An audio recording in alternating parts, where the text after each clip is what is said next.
of learning more about the solution, the 12 steps of recovery. And so it was nice to be there. And so then the Saturday, they gave a talk on what I ended up teaching for 19 years in AA.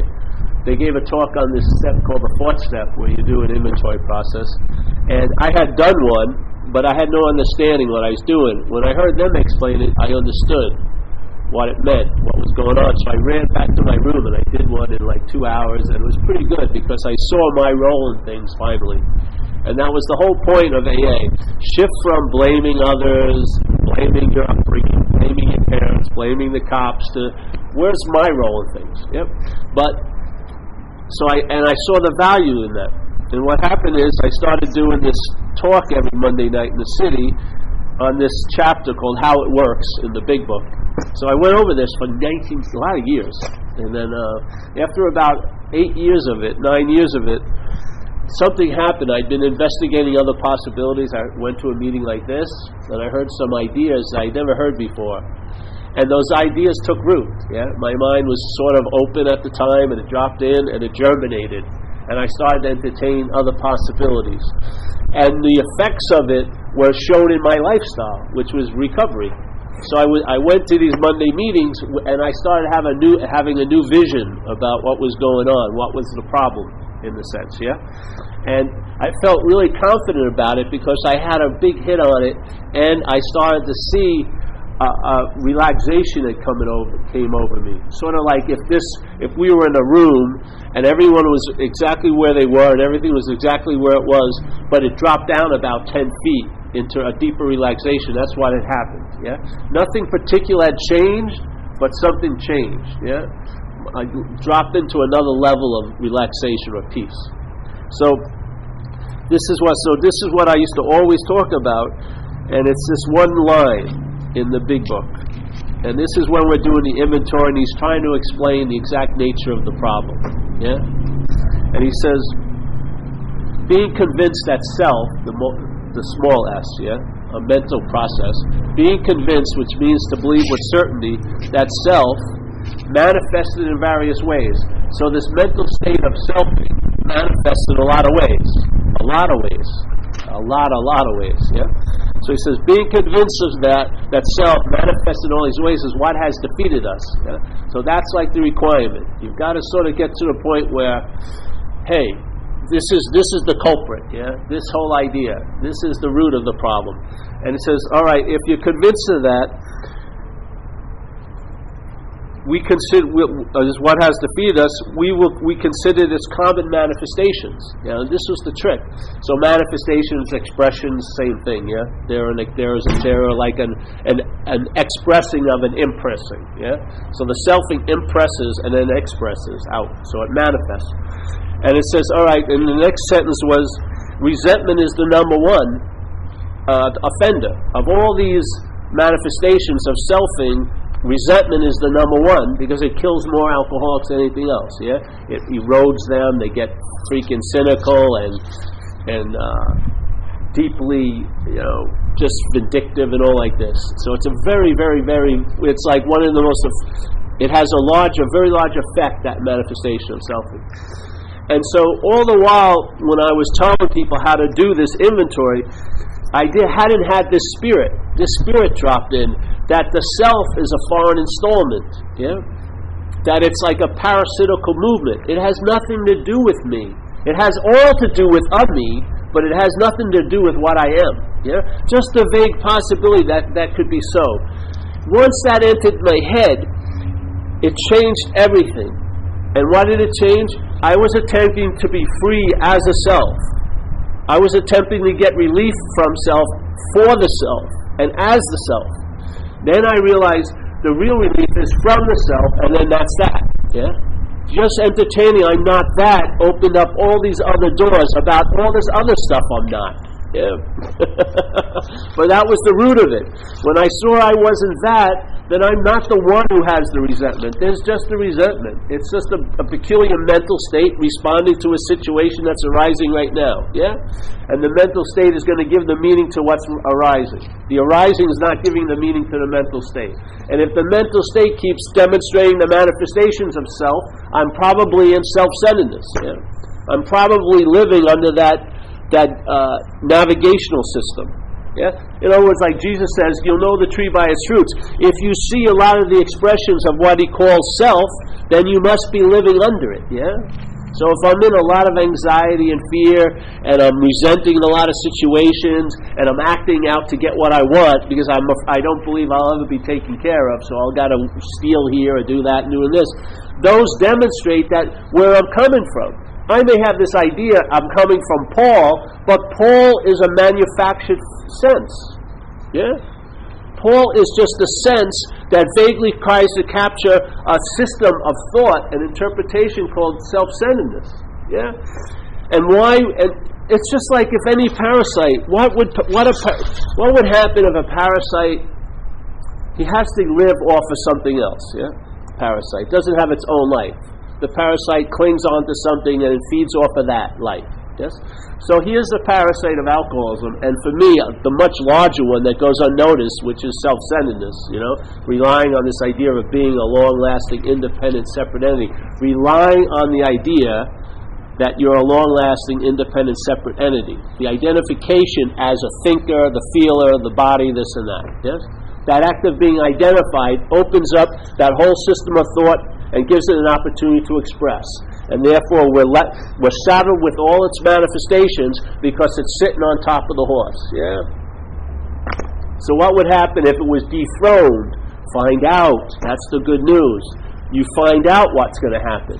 And so what happens is you can handle things you used to not be able to handle. All this stuff starts demonstrating that you've moved to a much more reliable modality of mind. You're resting somewhere that's reliable, not resting in something that's unreliable. Because if you're in a lot of anxiety and you're driven by seeking, you must be sitting in a very uncomfortable place. Yeah? I mean, if you can't get it right away, look at its effects. If you're in a lot of anxiety, where is that coming from? It's not coming from outside, it's being expressed from here. The impression's here, and then it's expressing as anxiety. Yeah? Why not see, all right, I have a lot of anxiety. Well, never mind, I'll go into it later, but sometimes I'm even hesitant to share. I was at this recovery meeting the other night, and of course the topic was, fear is the chief activator of character defects. Yeah? So when you're in fear, sometimes it doesn't bring out the best in you. Yes? You start lying and doing this stuff. All right, very simple statement. Everyone starts sharing about their fears and this and that and there and that. And it's like a big jamboree of like inmates getting together and making themselves feel a little better, but they're still in the asylum. Yeah, literally. So I said, I don't think I want to say anything tonight. But it doesn't matter how I feel. I got to do the service, yeah? If I'm right or wrong, I'm putting it out there anyway. Okay. All right. If fear is the chief activator of defects of character, follow the line. If fear is the chief activator of character defects, like jealousy, all this and all that. Yeah.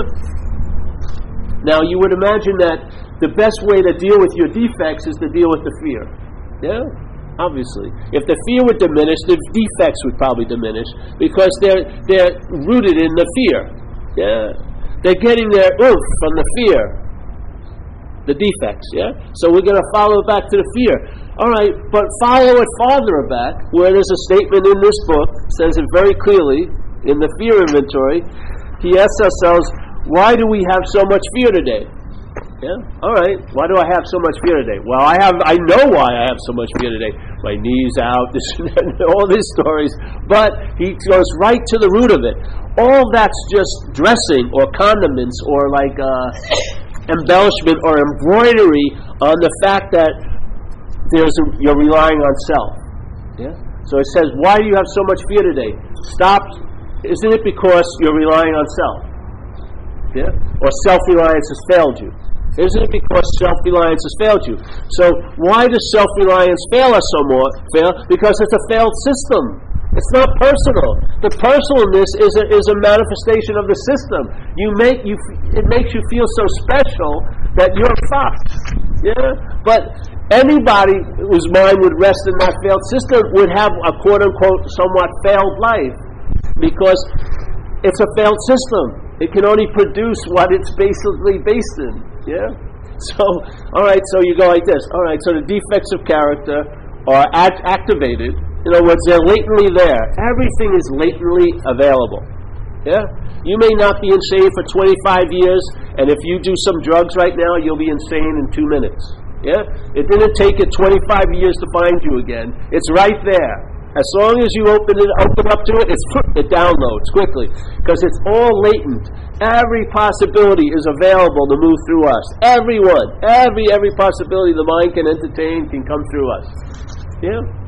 So this idea is, all right, if I'm relying on that thing that's unreliable, then what would be an appropriate response? Well, a lot of anxiety, because you don't feel like you can pull it off. Yeah. Because you don't have any faith in it. You have faith in it, but it's produced anxiety because it's a failed system. Yeah? So, all right, so go to the fear. If you deal with fear as a cause, you miss the whole point. It's an effect. It's an effect of self-reliance. When you're in self-reliance, it's going to promote fear. Yeah? And anxiety, because you are going to be afraid. The two basic statements in the book is, you're afraid you're going to lose what you have or not get what you want.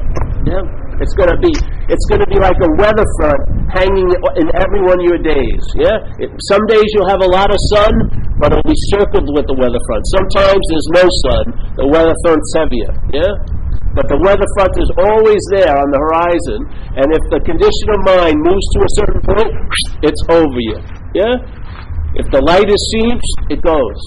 And then after a while you realize it's not the front and the light, it's you. You're the main role player here. Yeah? The peace you're the reservoir of peace, not being recognized. Peace doesn't find you. It's never left. It's a possibility that we're sitting in right now. Yeah? Serenity can be comprehended very quickly right now. Yeah? Yet, if the conditions of the head changes, serenity seems like a far-off land that you can't buy a ticket to. But it hasn't changed at all. You have. Yeah? That's the whole point. So, if you take it back to self-reliance has failed you, then what would happen? What's the highest level of reliance on anything? Would be identification as it. Yeah? You can't go more up. You can take an obsession. You see those movies where the lady is obsessed with a starlet, and so she starts dressing like her, and she starts trying to talk like her, gets her hair cut the same place, starts going out with the same men, but it doesn't stop there. Then she has to start killing the men, and then she kills the starlet to take the starlet's place. That's an extreme obsession, and it's pretty damn extreme. We start there. We're identified already. The obsession now of the mind is just to reinforce it. It's already happened. Where we started was way past the point of obsession. We've started at a point of identification as. And then the obsession happens to reinforce it and keep it in place. That's all. The obsession isn't building it anymore. It's already been built. It's refining it, adding on to it, reinforcing it. Yeah? So, that's a very extreme level of reliance on self, is that you've taken self to be you. I mean, you can't go farther than that. I mean, that's beyond God, because between you and God, you are the bigger player than God. You cannot know God.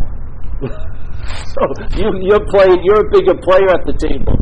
So to me, all right, so if reliance on self has failed me, what keeps that failure in place? It must be identification as it, yeah? It must be identification as that, because that allows it to constantly keep manifesting through me into this life. I remember I did these inventories the first 2 years. You do one every night to check your day.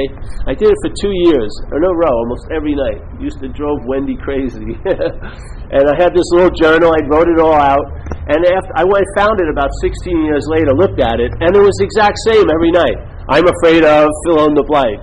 I'm afraid of Wendy's going to leave me. I'm afraid of Wendy's going to stay. I'm afraid of this. I'm afraid. It would just go, I'm afraid, I'm afraid, I'm afraid, I'm afraid, I'm afraid. You see? Different objects, different topics, but the basic state was fear or anxiety. Truly. Yeah? What a way to live.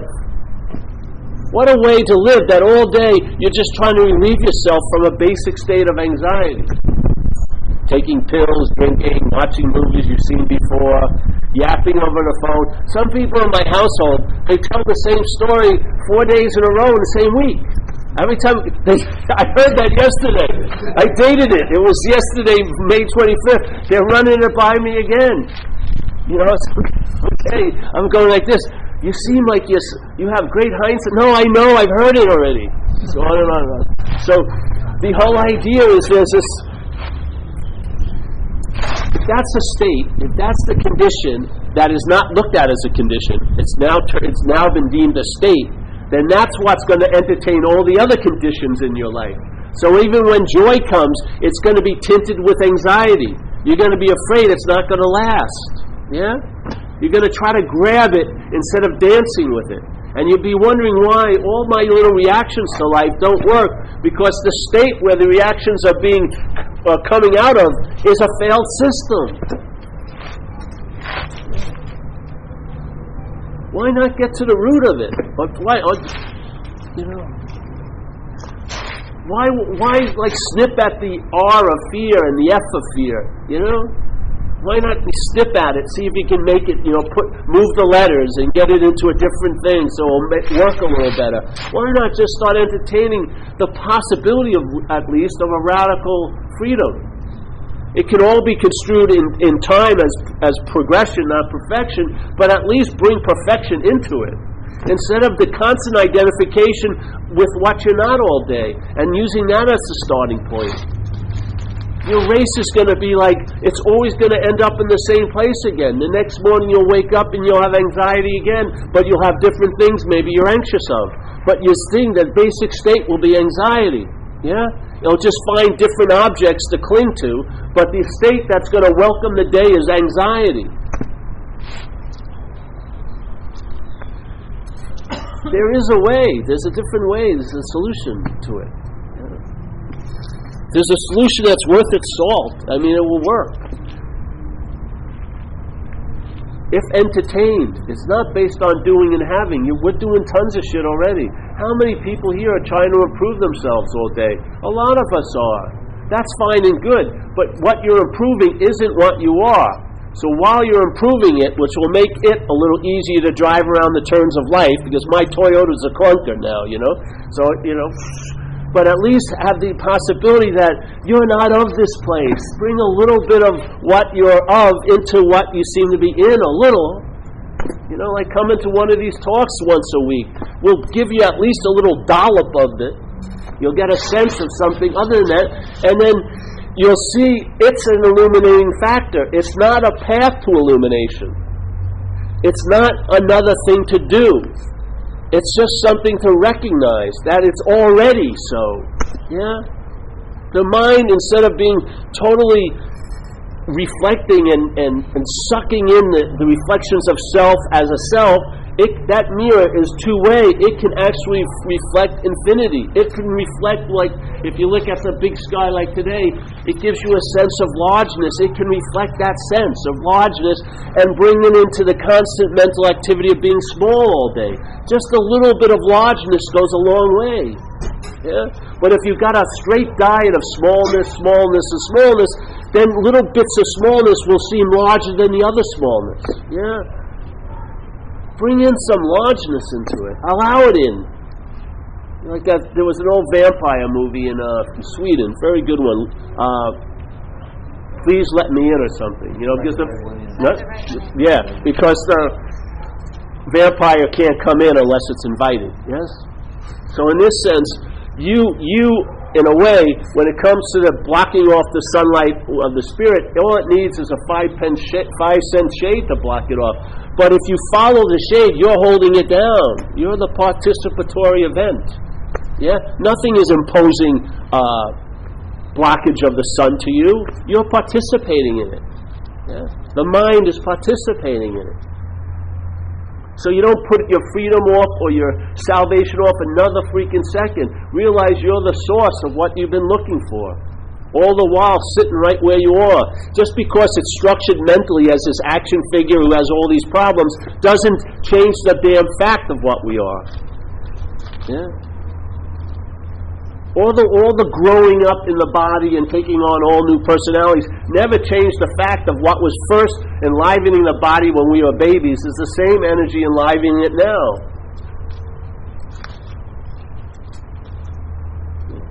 We've just got into all these mental yogic postures, We're sitting like one asana, up the ass of self, all this.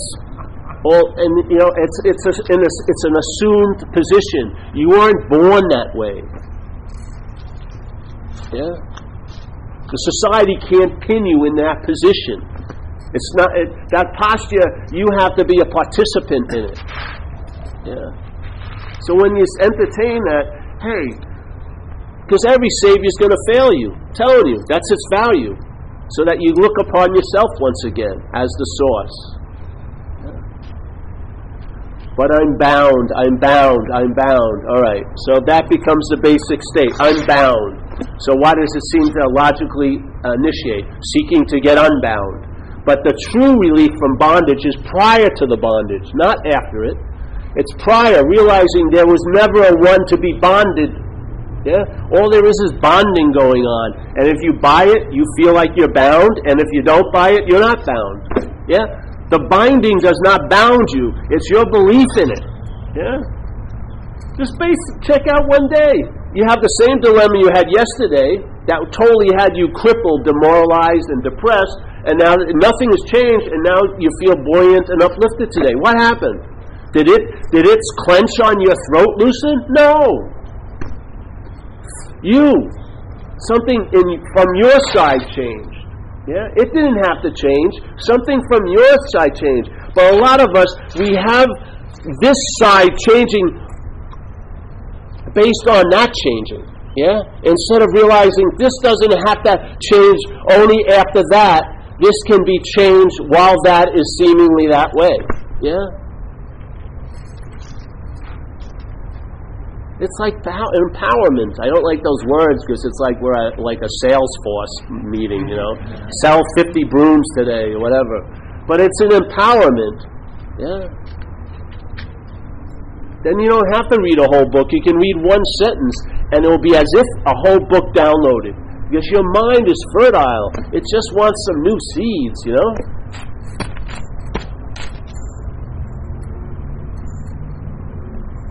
This is what happened with me. I heard a possibility I never heard. I heard a lot of possibilities. Course in Miracles, Buddhism, stuff like that. But then I heard this simple possibility that there was no long-lasting, independent, separate entity. There's a whole lot of something going on, but it doesn't imply it's you. Yeah? That thing got in like a little crevice, like here with this. Here's two mental cement blocks, but there's a line of separation. It landed there and started growing in the crack, yeah?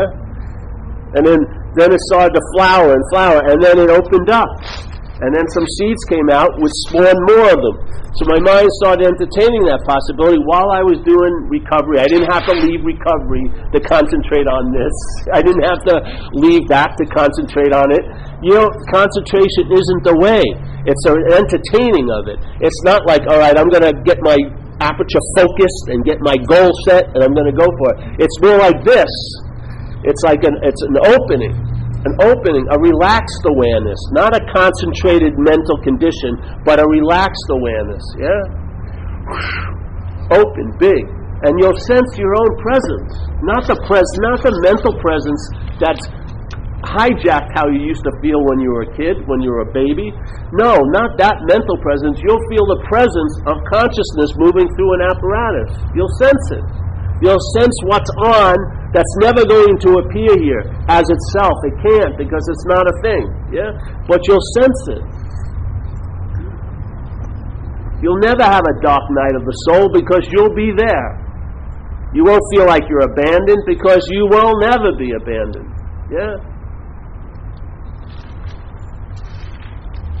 The dark night of the soul is when that one that was all the one gets dismissed so extremely, you feel fucking super alone. Yeah? But then it breaks that bondage to that individual self, and then everything's open. You can entertain it before you go through that fucking hellish event. You know, you can start entertaining in Marin City on a Saturday. You don't have to have flagellation and going mea culpas. Just start entertaining the possibility. So because one day it's going to be sorely needed. I would imagine when the plug is pulled of your little action figure, when life stops blowing into your little blow-up doll, it's going to just, and then the you that thought was going to take off and go to another you will die with it. It's a part of the body. It's a voice coming out of the cords produced by the brain. It's not a soul that's speaking. Whatever you are speaks in silence. It doesn't say much. It influences what you say, but it doesn't say much usually. Yeah. So, this made a big impact, obviously. It has me coming to these things for 20-something years now. Because I really believe everyone has the right to hear it. They may not like it. They may not like who's delivering it. And you can always find someone else. But you got the right to hear it. Yeah. And I was really, really, really, really grateful for when I heard it from this lady. No matter if I liked her or not, I really thanked her for providing me the possibility of hearing something damn new. Yeah? And for me, it became the first and the last answer, basically. Like an unspoken yes. And I've been going to that well ever since, you know. Now, have I changed as an action figure? A little bit, not much. That's okay. That's not necessarily how it goes. You can be an asshole still, this and that, but you won't be the asshole. Yeah. It's just a slight difference. Everyone else will see you as you, but you won't be seeing you as you. And it won't be a mental denial. It'll be a realization.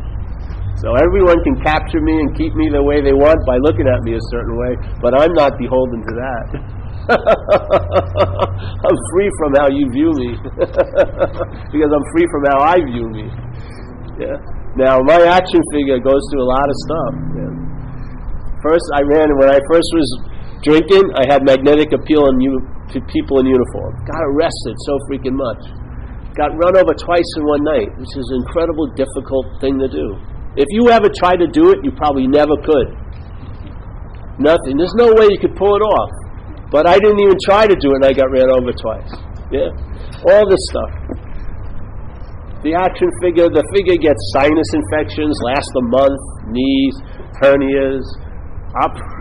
Goes on and on and on and on and on and on and on. And you know what? It's complaining. Of course, why wouldn't it? It has expectations that should be different. Yeah? Do I get in the mix and try to change that anymore? It's not me. Yeah? It's going to be over quick enough. By the time I got it all better, I'd be dead. Yeah, the Urban Renewal Project would be on until the last second, and I'd go, "I'm complete." What's the point of completing it and then it passing out? You know, I'd much rather just put my attention, rest in what is, and try to deal with the best I can with this stuff. As this very, very blindsided little aspect called Paul. Yeah. To try to think Paul is going to become a non-Paul is insane. Yeah. It's like that thing we did with the Monty Python skit, which wasn't at all what the skit did. We changed it. But in this skit, they're in like this, it's supposed to be a jungle, but it's a park in London, yeah?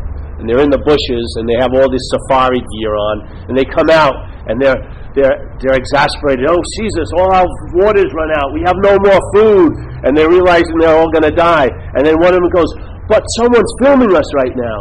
And then suddenly the lens opens and there's a film crew with water and food. And then now we've been saved. And they're talking. And then suddenly the guy goes, "But someone's filming us now."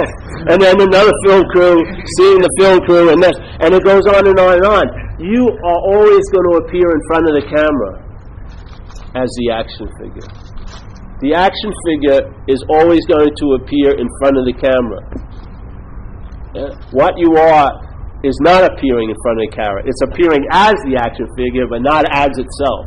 It's always on the other side. Yeah? Yeah. To want to get this, to try to get there is insane. It's like trying to be Paul and become a non-Paul. I want to have the experience of a non-Paul, but as Paul. I mean, it doesn't work. Just leave Paul alone, you know. I've been civilized enough. I'm not killing people anymore. I'm not breaking into houses. I haven't been arrested in a long time.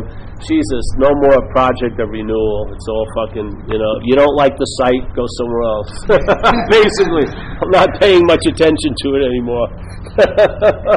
I'm not killing like that's all. Basically, I had to, you know, because I was getting a lot of trouble, hurting a lot of people. But now I'm not. I'm sort of an older man, forget it. Leave me alone, you know. Like that guy Nisargadatta would say, people would say, why do you smoke? And he says, give the body a break. Let it have a cigarette, you know. Jesus Christ, it's only got 80 years here. What do you want? You want to make it a perfect body and then it's going to die? You see those people? You ever read, I read this thing once in this magazine. All these experts in certain topics like nutrition and this and that. The one guy, he was an expert in juicer, he got killed by a coconut, fell off the tree. The other person did this, and so they were trying to make themselves perfect, and they died by the means they were trying to use to make themselves perfect. So they probably reached, I feel perfectly super light as a body. Coop! I'd rather get to what's never been undone, what never started at a low level has to progress to a high level. What's always been. Yeah? Why not rest there? There's no urban renewal project. There's no polishing that mirror, that light. You don't have to polish it. It's bright enough. Yeah. You have the thing. You're not a one-way mirror, just reflecting self and self and self. You're a two-way mirror. You're reflecting infinity right now. Your mind's is a satellite dish catching both frequencies. Just because this is loud, like talk radio, loud and bullying all the time, you still have the ears to hear the other station. Yeah. All you need to do is someone hopefully to tell you, hey, go to 94.4 on the dial. You know, just click it in there. Just try it. You see what happens, yeah? Now you got two-way going on. You'll have enough to deal with this place, and yet you'll have the ability to rest in there. Yeah, the mind will be reflecting both. It'll be reflecting the temporary impressions that's happening in the mental states, and it will also reflect that which is never variating, never frequency going up and down, always the same. A very steadying light with all the different reflections here. It brings a leavening to how you travel here. And for me, I call it a traveling lighter. You'll travel lighter. Yeah? Because the lightness from how you're traveling isn't coming from here. It's not something you bought, not something you did, not something you acquired, not something you were loaned. It's there. It's always there. It's always there, and it's gone unnoticed. Yeah? And now maybe we're noticing it a little, and a little goes a long freaking way. You ever see those super elixirs? All you do is put one drop in like an 8-gallon thing. One drop, and there's the cure. A little bit goes a long, long way here. A little bit of timelessness goes a long way in time. A real long way. So just open up to the possibility, or don't. It doesn't matter what you think. If your mind's ready, it's going to get it. Because it hasn't. You know what I mean? It doesn't have to go through any intermediaries or any dealers or anything like that. It's resting on the treasure trove. I find if you're here, either you're pretty crazy or you're open to this possibility, and that's all. That's where faith mind arises. You know, I have faith in mind. Yeah, but it's not demonstrating itself through here. Maybe it doesn't need to demonstrate itself. Yeah? Maybe you're going to be the only one who knows it as an expression. You may be the only one who recognizes the resting in it. Yeah? Who cares? Yeah? All these people's attention and interest is going to be gone, but that will never leave. Why not rest there a little anyway? Yeah.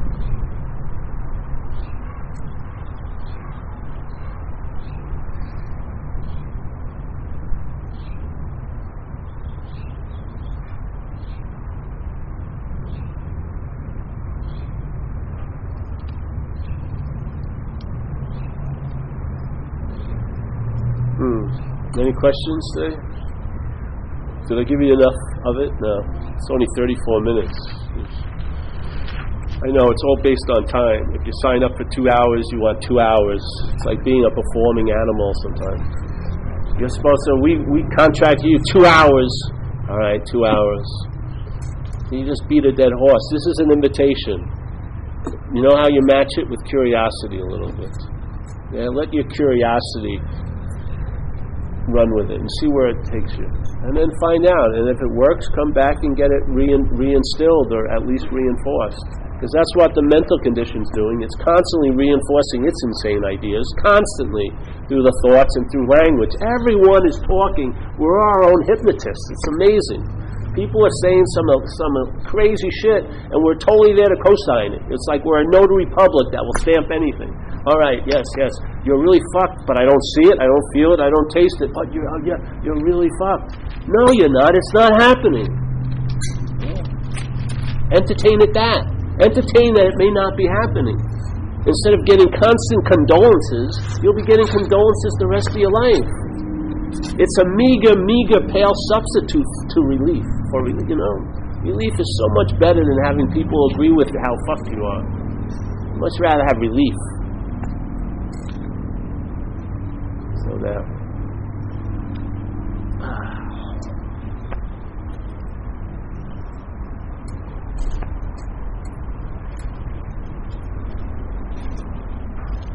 Jack, you're so advanced now, you don't even have to, you just come to the end of the meeting. Yeah. Some people just fly by. Just wave, that's all. It's just a reminder. It helps. Because it's easy to forget. Because everything's shouting at us that we're a body, that we're in time, that we better pay attention to this and that and this and that. Sometimes how it promotes its value is by punishment. If you don't do this, this is going to happen. Yeah, wouldn't even probably want to move towards it if there wasn't any punishment. But because they punish you, if you don't, then you got to do it. Yeah, like people here in Marin, it's very difficult. I'd imagine that bring up kids here. You got a mortgage. My friends are going to pre-kindergarten and they have to go to interviews. The school has to interview that and then interview the kid. The kid's 4 years old. How many life experiences has it had yet? All right, let's see if you're ready. And they're going to charge like $10,000 a year for like pre-kindergarten. It's incredible. I mean, so yeah, I'd really like to have kids, but then there's this huge thing. I've got to get money. I got to do this and do that. Yeah. Not that maybe we wouldn't want to work in those corporate situations, but the punishment for some people is very extreme if they don't. Yeah, they'll lose their house, then maybe they'll lose their wife because she's used to living that certain way and they're used to. Yes, so there's always like a punishment. It's just not. Oh, is this really attractive to you? No, it isn't. Well, we're going to make it attractive to you because is this and this and this attractive to you? Yeah. Well, you're not going to be able to do this and this and this unless you do this. That looks like slavery to me. Yeah. Doesn't it? Yeah, I really want to have a kid, but I can't.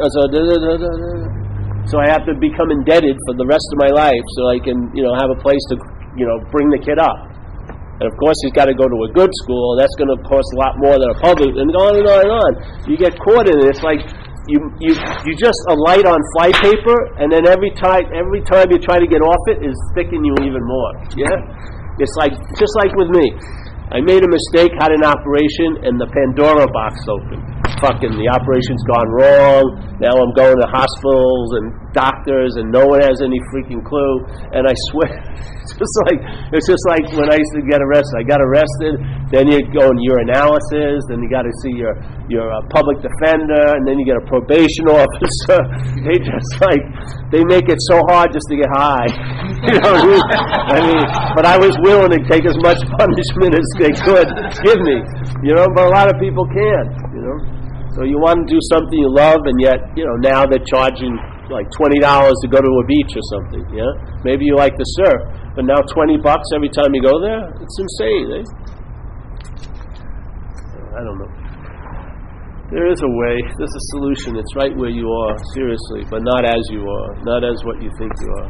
It's the thinking that's failed us. The thinking has tinted and interpreted the emotional states, the physical states. It lives and thrives in this crazy idea of time. It values yesterday and tomorrow much more than now. So if you're listening to your thoughts, if there's a devotion to those thoughts, that faith you have in the thoughts is going to be used to produce anxiety, which is going to mimic the physiological feelings of fear. Yet you won't know why it's happening, because it's not happening. Yeah? You're like strung out, totally strung out. And then you have to do anything. Buy another toaster with the hope it'll make you feel better. I have about 8 jackets. I don't wear any of them. You know? You just get bored, you want to do something. Oh, buy a jacket. Luckily, I buy them where I can return them, so it always leaves you empty in some level, because you don't need to be filled. What you are is overflowing. What you are is overflowing.